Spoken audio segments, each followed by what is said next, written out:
in danger of being overwhelmed, and numbers are not on its side. It's completely outnumbered in terms of personnel, modern equipment, and the sort of vehicle that the Russians are employing in their attack. I have said previously that in the circumstances, the Ukrainian military forces would be well advised not to try and take on the Russians in open conventional warfare in the countryside. But if they can take the pain, then they should be looking at defending their cities. And indeed, with Russian troops now apparently on the outskirts of Kiev, then their hand actually may be forced in so doing. But fighting in cities would negate many of the advantages that the Russians have at the moment, although the collateral damage to both property and civilians is likely to be pretty catastrophic.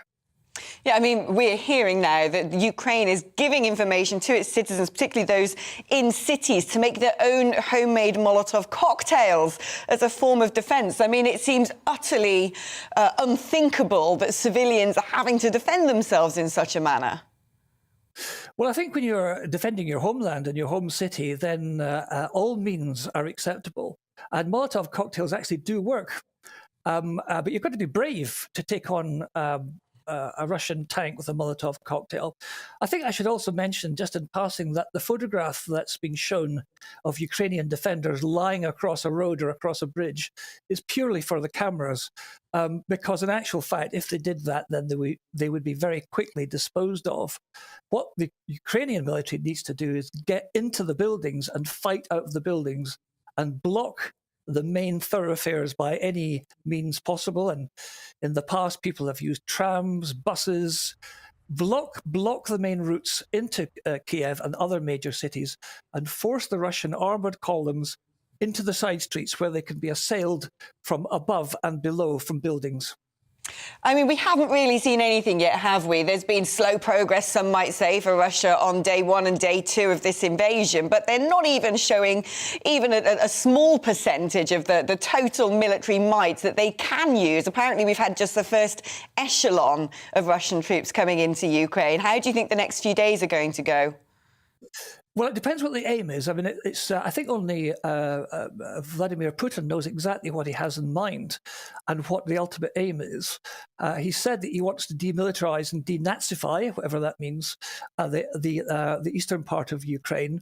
But there is, of course, always the possibility that he's looking to occupy the whole country. But Russian military doctrine is very much based on what they call deep battle. It has been that way for probably 100 years, if not more.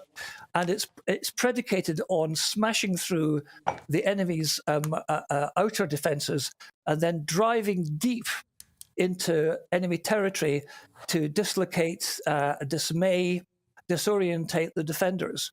And with their strike on Kiev, it would appear that one of the aims, or one of the major aims, is to decapitate the current Ukrainian government. But once they get into Kiev, things change. And it may be that they don't want to get bogged down into a modern battle of Stalingrad or a modern battle of Berlin. And this plays very much into the Ukrainian military's hands.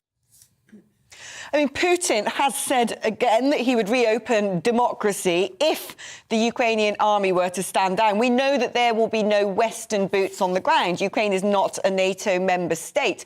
Is there a risk, do you think, that Ukraine could capitulate if they see that this is going to be a protracted and bloody battle in which they are outnumbered? Well, I don't think the Ukrainians will capitulate, because I think they're a brave and courageous people and they're defending their homeland.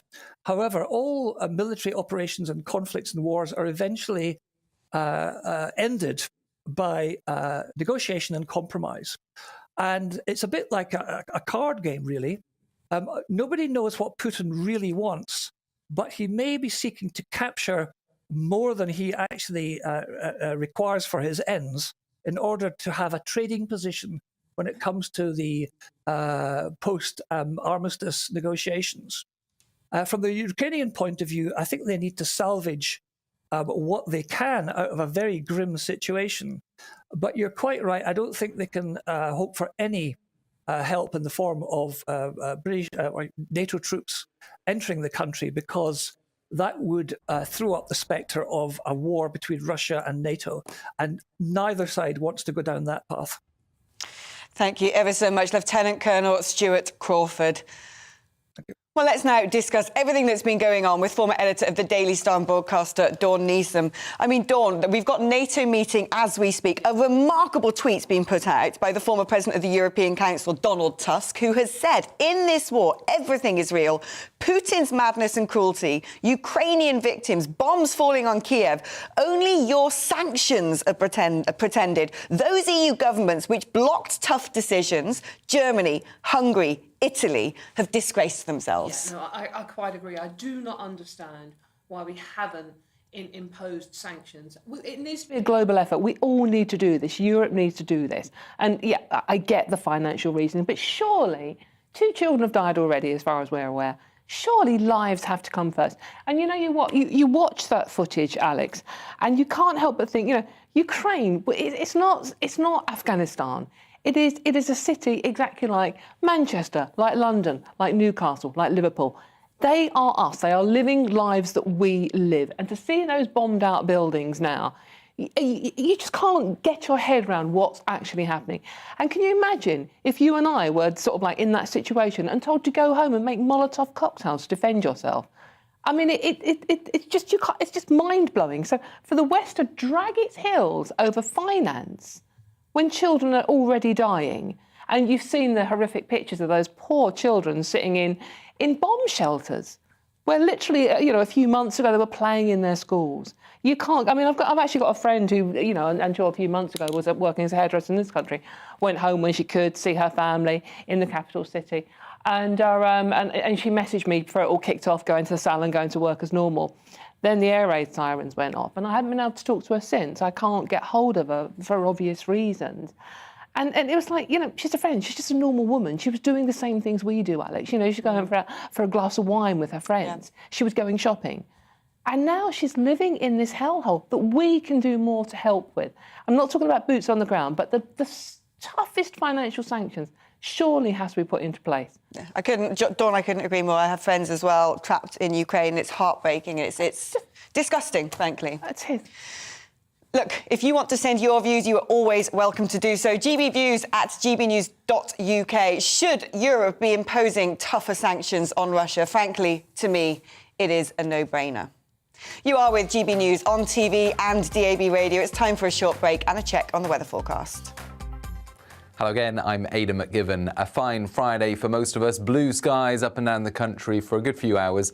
Most places dry and lighter winds compared to recent days and weeks. That will certainly be a noticeable improvement, with high pressure ridging up from the southwest. Weather front staying clear for the time being, and with these isobars a bit more spaced out across the country, it's looking like a decent day. Initially fairly breezy down the North Sea coast, that wind easing, and then light winds for the vast majority. Some cloud building and 1 or 2 showers could develop in the odd place, but for the vast majority it's looking dry, at least until later in the afternoon. Temperatures of 10 Celsius in the south, 8 in the north. Then it clouds over for Scotland and Northern Ireland.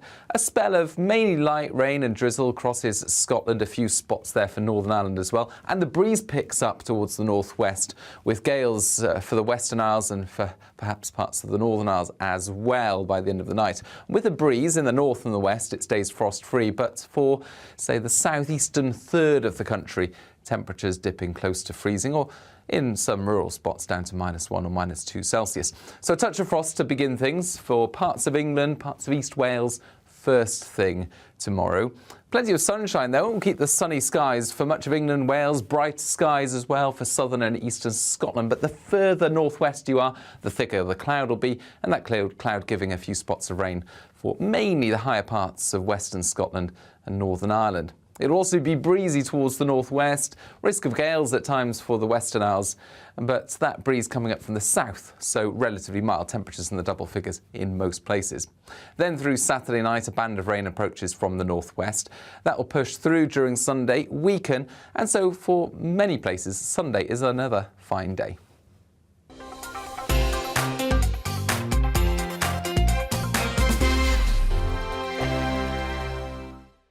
GB News is the UK's home of discussion and debate. From all perspectives. To stay up to date on the latest stories, Make sure that you subscribe to the GB News channel. right here on YouTube. You can watch us live 24/7 across the whole world. You can also check out exclusive content and catch up on previous episodes of your favourite shows. Every day, we ask the questions That you'd ask, so why not add your voice to the conversation in the comments section? Don't forget to subscribe. We are GB News, Britain's news channel. Every night at 11 on GB News, we bring you the next day's stories the day before. Basically like time travel. If it's a big story, we'll cover it, guaranteed. But we'll also have some fun along the way. Big opinions, big laughs. Sometimes big hair. This is Headliners, the paper review show that won't send you to sleep like the others will. 11 p.m, 7 nights a week. Join us.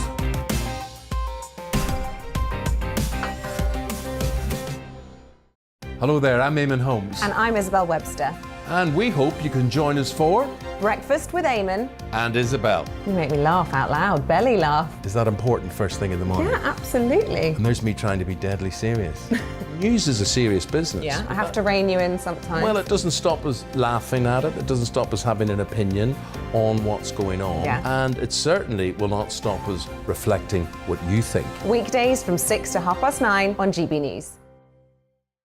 I'm Dan Wootton. Join me Monday to Thursday from 9 to 11 for the feistiest and most fun news debate on TV, where free speech reigns. I'll bring you a sharp take on the day's biggest stories, bombshell newsmaker interviews, and A-list guests. And I guarantee you, no spin, no bias, no censorship, and no reason to go to bed. That's Dan Wootton Tonight, Monday to Thursdays from 9 on GB News.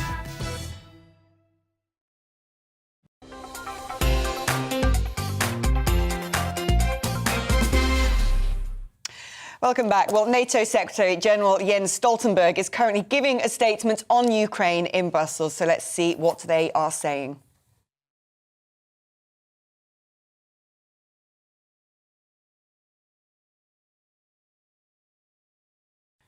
Well, that was not Jens Stoltenberg. That is everyone waiting to see what Jens Stoltenberg is about to say.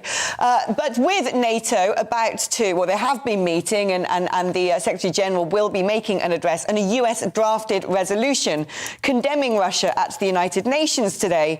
Once again, the world looks to America to lead the way as a defender of global democracy. But does America's response so far give us confidence that the West can stop Putin in his tracks? Hardly. Let's talk now to Brent Sadler. So for naval warfare and advanced technology at US conservative think tank, the Heritage Foundation. Brent, fantastic to have you on. I mean, let's start off so far with how President Biden has reacted to this invasion of Ukraine. Do you think that he's talked tough, but do you think he can deliver tough? Well, I think the real question is what comes next. And it has to be a combination of stronger economic sanctions, of course, but I think shoring up NATO defenses and bolstering up NATO resolve against any expansion of the actions going on in Ukraine right now is probably job one. And that'll be what I'll be looking to see occurs. Now, something I picked up yesterday that I don't think many other news channels have even remotely mentioned is the fact that the Chinese have been flying into Taiwanese airspace. Now, it seems to me that various enemies against the West are watching how Western allies react to what Russia is doing. Do you think that what we're seeing so far in Ukraine is the tip of the iceberg of what could be to come? Certainly. I think we're entering into a season of crises, not just Ukraine. I think this is the beginning.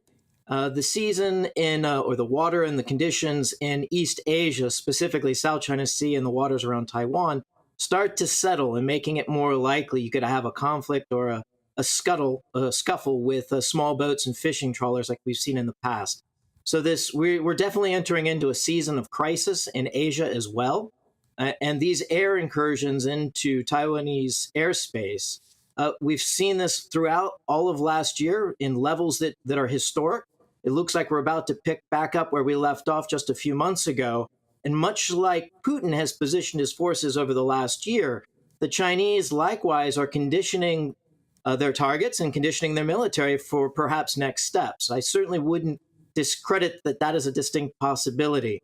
And there are two things the Chinese are watching right now in Ukraine. One, how Western-trained and armed Ukrainian troops fare against the Russians. And two, how effective the West, specifically the United States, is on rallying allies to its side or its cause. As we wait for the Secretary-General of NATO, Jens Stoltenberg, to give his address, that meeting of NATO could prove extremely critical. And as someone who's a specialist in naval warfare, I think the particular member of NATO who could be pivotal in all of this is Turkey, for the very reason that they can control the movement of vessels in the Black Sea and the Mediterranean. Am I right? Yes, the Montreux Treaty, I think, is partly what you're referring to. And I've been watching... I keep a screen up that I've been watching for every day, every morning and the evening of maritime traffic, not just in the Black Sea, but throughout the Eastern Med. And it's definitely gone down sharply in the last few days for obvious reasons. And there are stipulations that during war, belligerents have certain degree of access. Now, Russia has already positioned a large portion of its naval forces, amphibious forces specifically, in the Black Sea. So they don't need to move anything else there to continue their operations necessarily. However, what's more troubling is the flotilla that's been massed off of Syria, where they've got two of their Slava-class cruisers, which have anti-ship missiles designed specifically during the Cold War to kill our carriers. And at the same time, we have Italian, French, and U.S. carrier strike groups operating in the area. So I'm watching these developments very closely. The other area I'd also point to on the naval front is the Baltic Sea as another area, specifically if we are worried about expansion of this conflict and shoring up NATO defenses. The Baltic states come to mind, and having a naval force there should send an unmistakable message not to expand this. Yeah, I couldn't agree more. Brent Sadler, thank you very much for coming and giving us your very technical and in-depth insight into how this could progress, especially when it comes to naval warfare. Well, let's get back to my studio guest of the day, former editor of the Daily Star, Dawn Neeson. NATO's had that meeting. I mean, we know that they cannot put boots on the ground, so all the focus has been on other responses. Yes. And we were talking earlier before the break about sanctions.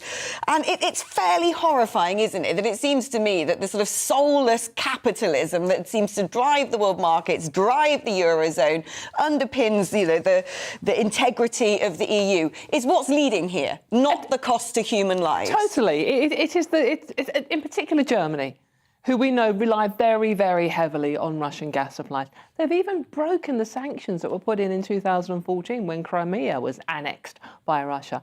So we know that things are coming first before human lives, Alex, and that is so, so wrong. And, you listen to the Ukrainian people, you listen to some of the MPs in Afghanistan, over there talking today, and they were saying, look, we need help. Please do everything you can. We appreciate you can't put boots on the ground, but you have to do the sanctions. We need your help, and we need it now. You look at those pictures, and they are absolutely heartbreaking. But, going back to what you were saying about China, the interesting thing is Putin has been sitting, watching and waiting. He saw how we, and America as well, dealt with Afghanistan, and what a mess that was. We were weak. The West was weak. America was weak.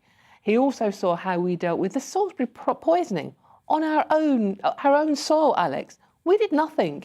We treated Putin like he was some Bond villain sitting there in his lair with his white cat. He's not. He's an evil, bad word that I can't use, but it's evil. He is planning this. He's seen how weak we are now. And if we don't impose the sanctions, and Germany and Italy in particular, if we don't do that now, and supply them with as much armed forces as we can, not troops on the ground, but with the weapons they need, then Russia and China are both going to think that they have carte blanche to do exactly what they want. Yeah, I could not agree more. I mean, let's not forget as well, this is Germany, who has prevented other NATO members from sending arms to Ukraine, have said they will categorically not send arms to Ukraine, and have allegedly, despite EU sanctions, continued to send dual-purpose goods to Russia that they could be using to make the very weapons hitting apartment blocks in Ukraine today. It's horrific. It really is.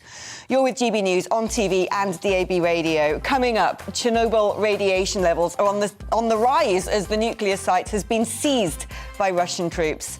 First, let's check on the news headlines.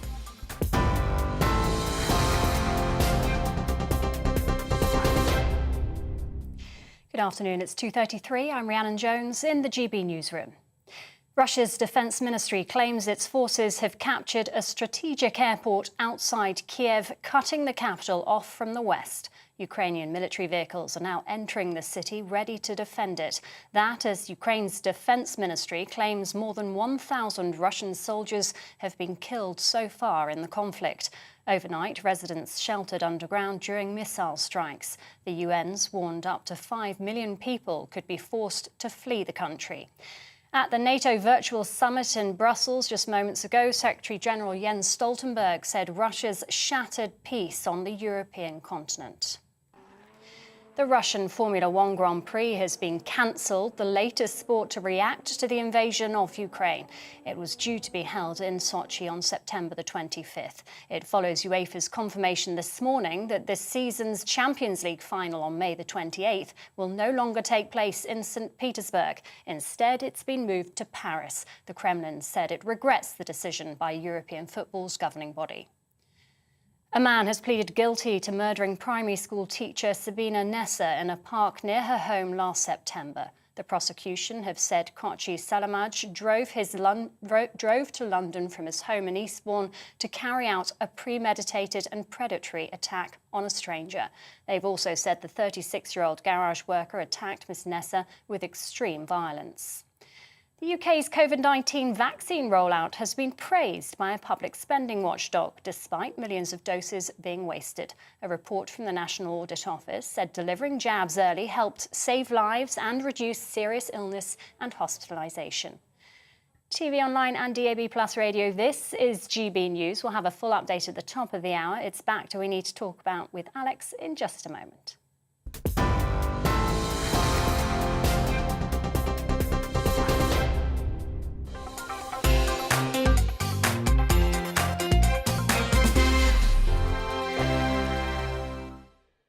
GB News is the UK's home of discussion and debate from all perspectives. To stay up to date on the latest stories, make sure that you subscribe to the GB News channel right here on YouTube. You can watch us live 24/7 across the whole world. You can also check out exclusive content and catch up on previous episodes of your favourite shows.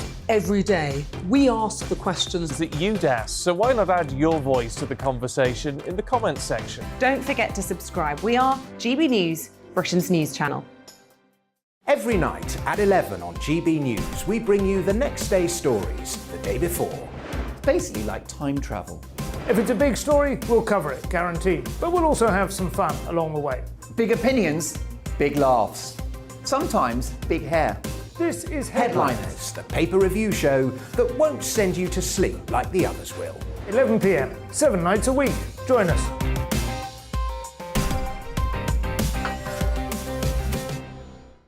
Hello there, I'm Eamon Holmes. And I'm Isabel Webster. And we hope you can join us for Breakfast with Eamon and Isabel. You make me laugh out loud, belly laugh. Is that important first thing in the morning? Yeah, absolutely. And there's me trying to be deadly serious. News is a serious business. Yeah, I have to rein you in sometimes. Well, it doesn't stop us laughing at it. It doesn't stop us having an opinion on what's going on. Yeah. And it certainly will not stop us reflecting what you think. Weekdays from 6 to 9:30 on GB News.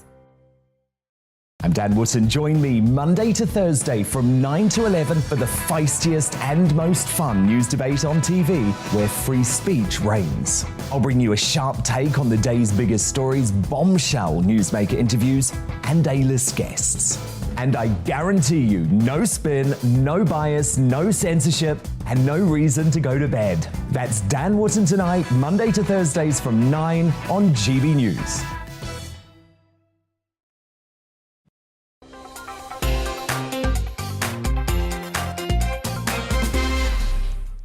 Well, welcome back. Without any delay, I'm going to go live now to southeastern Ukraine, where our heroic, can I say, journalist Mircea Babu is currently. Mircea, you're in a train station, I believe, in Varipol on the coast. Am I right in saying that you are actually undergoing shelling as we speak? That's right. For the last couple of hours, we have witnessed heavy shelling here in eastern Ukraine, in the city of Mariupol. I am at the train station where loads of people are coming in with big baggage, big luggage. Children, women, but also men are here slowly gathering slowly but surely gathering, most of them kind of getting away from the city as the shelling continues. We are all waiting for the night train to Kiev. Not everyone is going to the capital, obviously, because the situation there is probably at least as worse as here. But some people that I spoke with at the train station, they're hoping to connect to another train somewhere along the way to Western Ukraine or even to Odessa, and then kind of make their way onwards to Moldova, to Romania, to Poland, and just get out of the country as quickly as possible. I spoke with people here. They're incredibly scared. I've not seen them so scared since I've been in Mariupol for the last 4 days. I myself am going to take the night train and spend the night with these people, try to find out their stories, and in the morning, hopefully I can make my way into the capital city and start reporting from there. I mean, you talk about the area currently being under bombardment of shells. Do you have any idea where the targets of those missiles might be? Are we talking about civilian areas, or are they, infrastructure plants? From where I am at the train station now, I can't tell for sure if it's civilian areas being targeted or military targets. But what I can tell you for sure is that every single person on the platform right now in Mariupol at the train station can feel the ground shaking under their feet, and everyone here is genuinely scared from the sound and the feeling we all have, kind of feeling the city we are about to leave behind us being just shaken to the ground by these heavy bombardments. I mean, how are people reacting? Is there a sense of panic, or is it sort of a silent fear that you're witnessing? I'd rather say it's a silent fear. I haven't seen panic in the sense of chaos. But people are, like I said, they're concerned. You can see the fear in their eyes. They're not really talking to each other. They're not really talking to anyone, really. Everyone kind of minds their own business. They're watching their phones. They're calling their family, their loved ones, and they're rushing to the train, hoping to get out of here as quick as possible. And do you have any sense of numbers? Are we thinking that it's probably the majority of people in the area? Is it that, those who, have decided they can't stick it out, who have young children, who've grabbed what they can get? Well, given this is a pro-Russian city, and I've been talking to people for the last 3 or 4 days, telling me that most of them are pro-Russians here, an overwhelming majority of about 90%.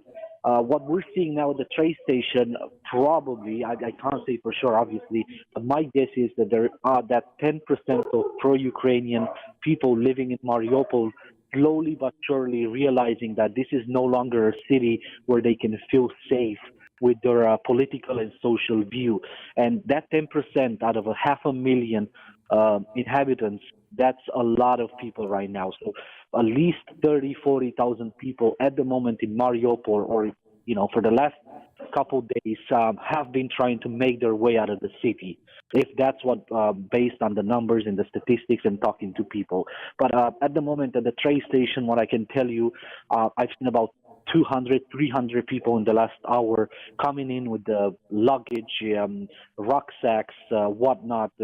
Everyone just carrying their belongings in whatever they could pack them, living in a rush. That's definitely the feeling. Living in a rush, in a silent fear. Mitch, thank you so much for giving us this live update and heartbreaking accounts of the human toll there of this hideous war in Ukraine. That's Mircea Barbu, who is bravely going to the places most journalists won't get to in Ukraine, reporting for us here on GB News. Chernobyl, a name that a continent can never forget, whose explosion in 1986 led to the worst nuclear disaster in human history. The infamous exclusion zone is now under Russian control, with Ukrainian presidential advisor Mikhailo Podolyak calling the totally pointless attack yesterday one of the most serious threats in Europe today.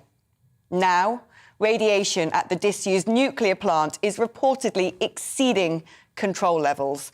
Well, let's talk to nuclear expert Dr. Arnab Basu. Thank you for joining us. I mean, should we be worried about what's going on in Chernobyl?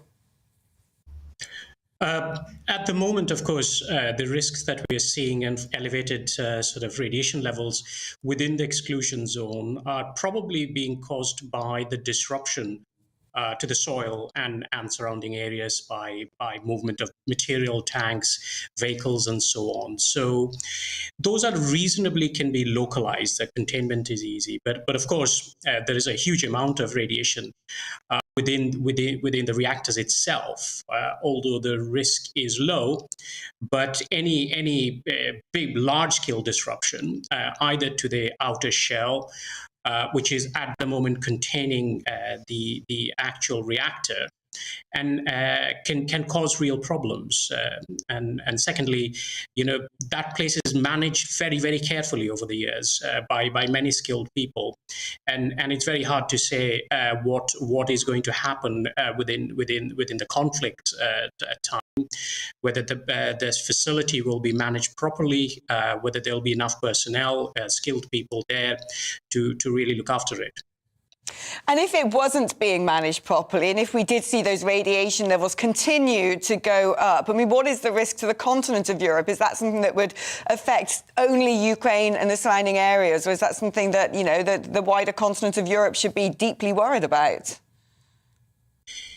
At the present time, unless there is a serious explosion or by an incendiary device within the contained sort of reactor environment, I think the risk to wider Europe is not that very high, because the disruptions on soil and surrounding areas in what is known as the Red Forest could be contained and could be pretty local.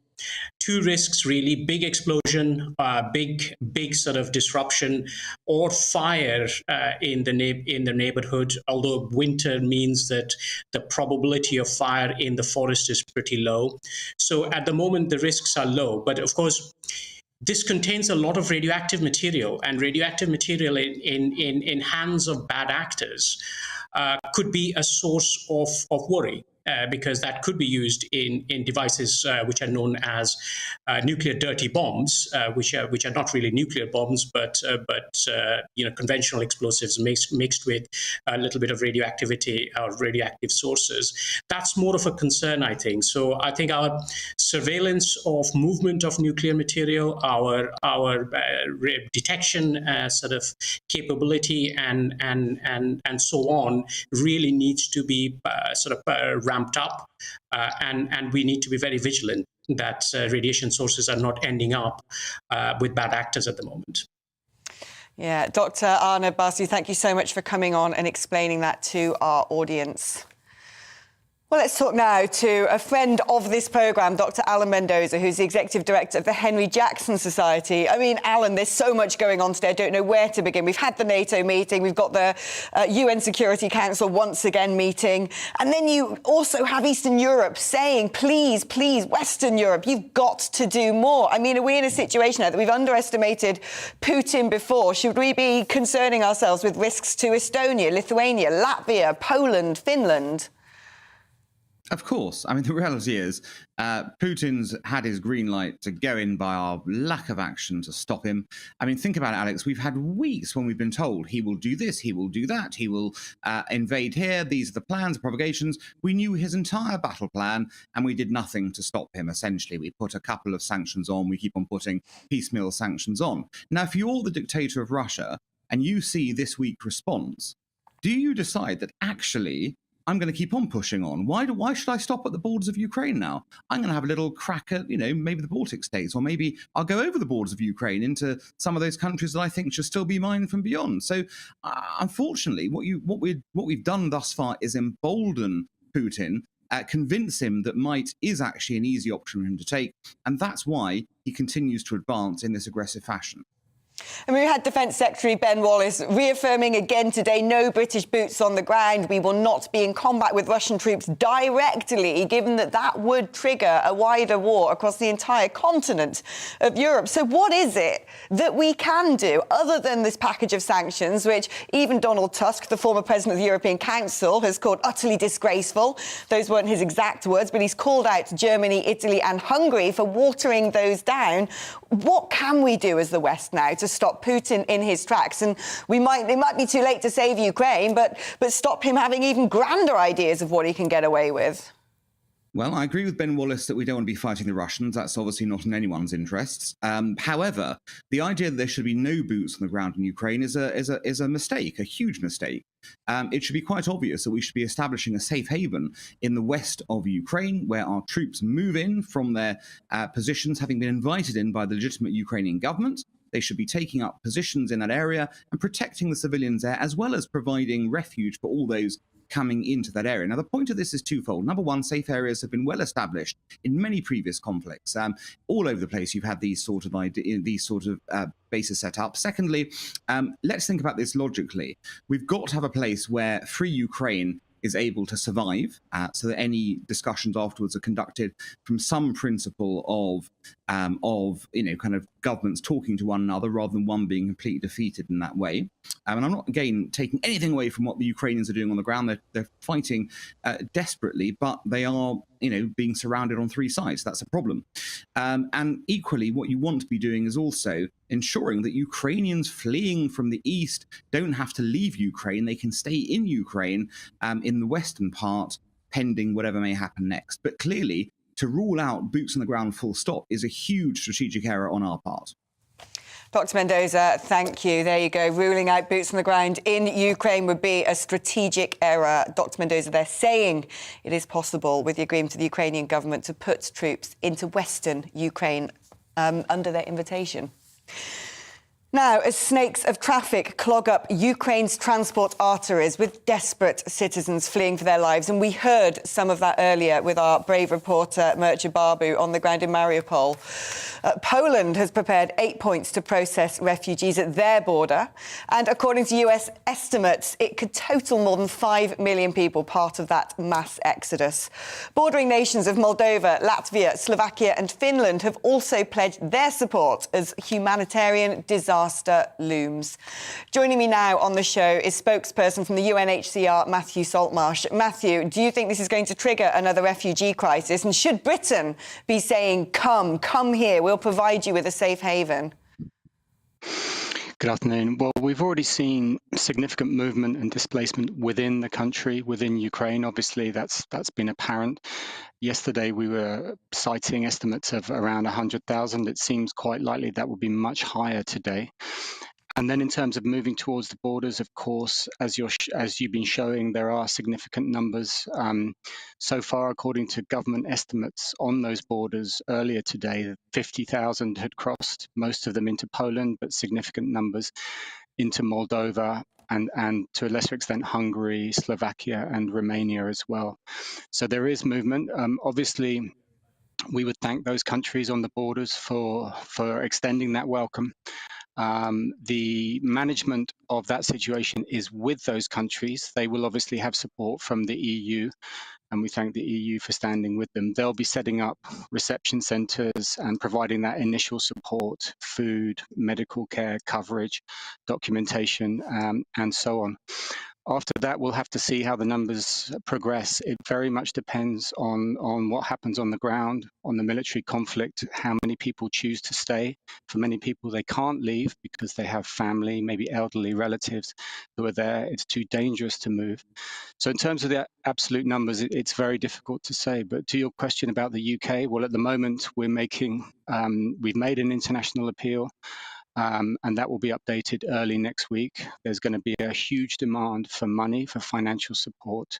And perhaps further down the line, there'll be more of a role for the UK. But for the moment, that initial reception is very much with those bordering countries. Matthew Saltmarsh, thank you ever so much for giving us that update as well. Spokesperson for the UNHCR about that mass exodus, the looming humanitarian crisis as poor citizens flee for their lives, quite frankly.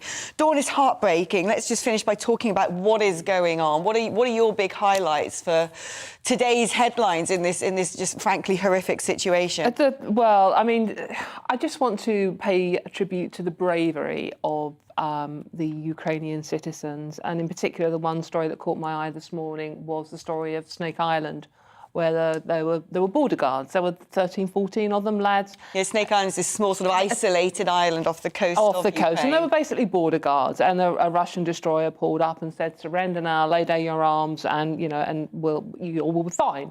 And they literally told the Russians where to go using language that we all perfectly understand, and were wiped out.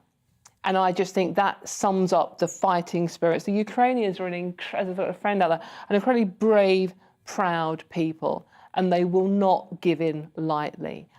They are begging for our help. I think we do owe it to them to do as much as we can. I disagree with our contributor just now about getting boots on the ground, because that would be breaking international law. We can't, Article 5 of NATO says that we can only go in with military boots on the ground if it's a NATO country. But do you think not at the moment? Do you think it is alarmist now? There are people out there saying, "Look, Putin." I mean, the word Ben Wallace used a couple of days ago is he's gone full Tonto. Yes, quite. But he has been emboldened. It seems to me that he knows he would have priced in sanctions. He would have expected the economic response, and he's still pressing on. I mean, is it alarmist to say we should now be worried about other countries bordering Russia, Estonia, Lithuania, Latvia, Poland, Finland, all members of the EU? Yes. Not all members of NATO, but all members of the EU. Of the EU. I think any pretense that he had now of going in as a saviour to save the border areas that he already had and were Russian-speaking and was looking after and protecting them from the neo-Nazis running the Ukraine. Any pretense that he was going in as a saviour has gone now. We've just witnessed what is happening with Chernobyl. We've just witnessed the bloodshed that is going on the streets already. We updated figures on how many people have lost their lives already. I keep going back to those 2 children as well. And it is... We have to do something, Alex. We can't just ignore it now. I mean, we have been here before. But what I hope in Russia, there are already 150 brave Russian MPs, their version of MPs, have already written a letter saying, we do not back this, we do not support this, we have to stop this incursion, invasion of Ukraine now. And there have been demonstrations on the streets, and I think it's 150,000 people have been sort of on the streets, and many have been arrested. And how many of those will ever be seen again, I don't know. But you hope that all new Russian people now rise up and get rid of the leader who has completely gone Tonto, hasn't he? Yeah, well, I think he always was Tonto, frankly. We just let him get away with it for way too long. That's all I have time for today, as the shocking scenes continue to unravel in Ukraine. They're extremely distressing. Join me again next week for We Need to Talk About on GB News, same time, same place, 2 o'clock on Monday. Coming up next, it's The Briefing with Arlene Forster. First, it's time for the weather forecast. Bye-bye. Have a... Hello again, I'm Aidan McGivern. A fine Friday for most of us. Blue skies up and down the country for a good few hours. Most places dry and lighter winds compared to recent days and weeks. That will certainly be a noticeable improvement, with high pressure ridging up from the southwest. Weather front staying clear for the time being, and with these isobars a bit